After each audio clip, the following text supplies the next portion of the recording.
Hi, in this video we'll see about the basic definitions or the basic idealizations on engineering mechanics.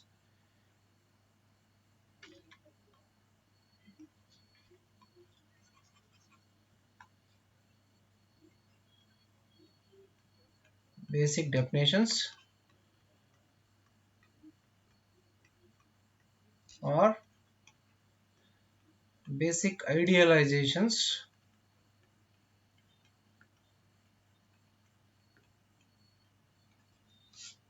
in engineering mechanics. Okay, so in that first one is the particle.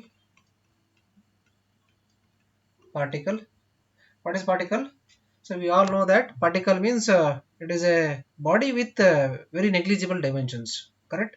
The body with infinitely small volume with a negligible mass, that is called as particle. Okay, body with infinitely small volume and negligible mass is called as particle. Then second one is body.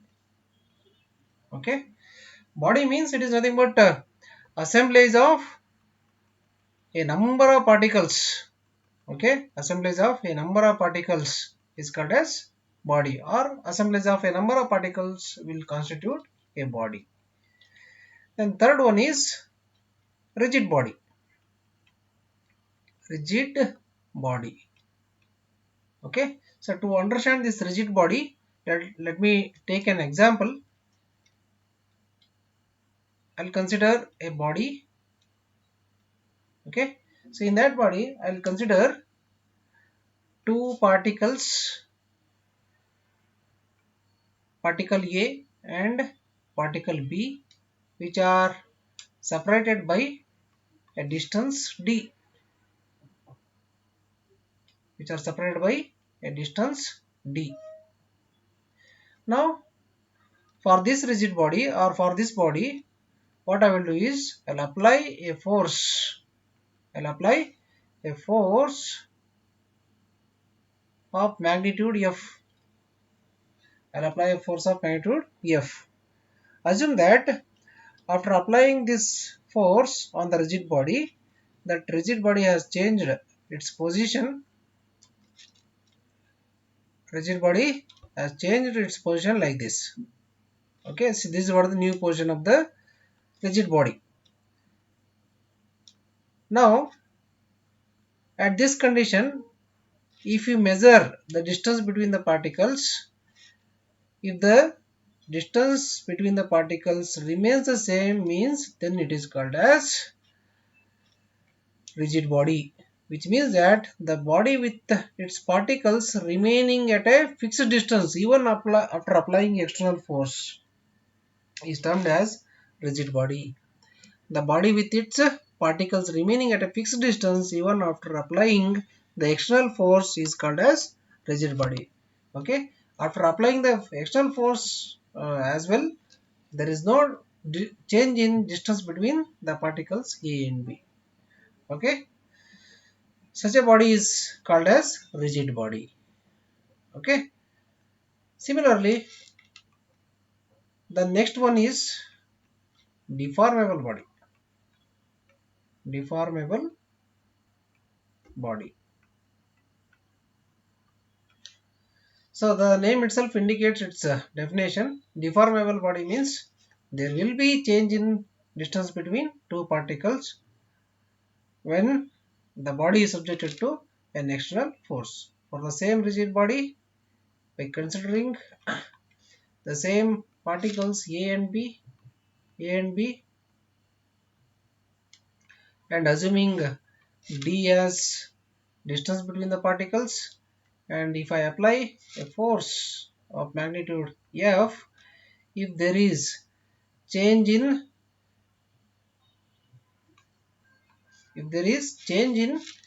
shape of the body like this,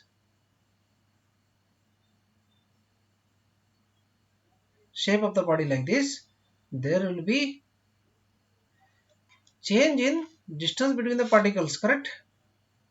When the shape of the body changes, the distance between the particles will also change.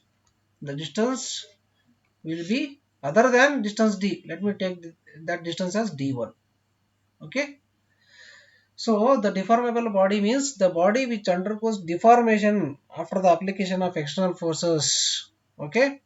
The body which undergoes deformation after the application of external force is called as deformable body.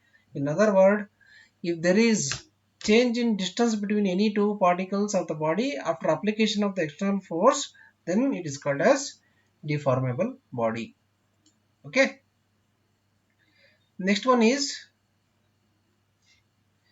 the next definition is scalar quantity.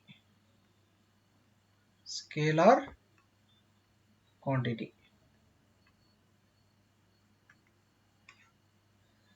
So we are all very well known about this scalar quantity and the vector quantity. Scalar quantity means the quantity which has only magnitude and no direction is called as scalar quantity. Okay, quantity which has only the magnitude and no direction is called as scalar quantity. And a few examples for scalar quantity are mass, okay, density, volume, okay, even the distance is also one of the example of scalar quantity. Similarly,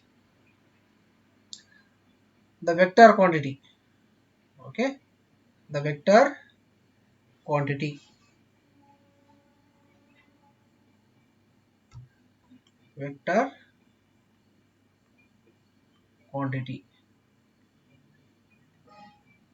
Vector quantity means it is a quantity which has both magnitude and the direction. The quantity which has both magnitude and the direction is called as vector quantity. Best examples are the velocity, acceleration, then displacement,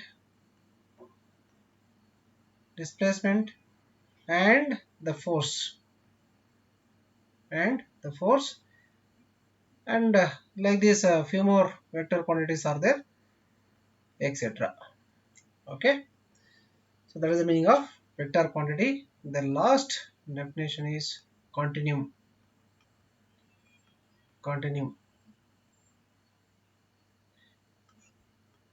Continuum means the continuum is nothing but the continuous, okay, continuous distribution of the particles without any intermolecular space, that is called as continuum.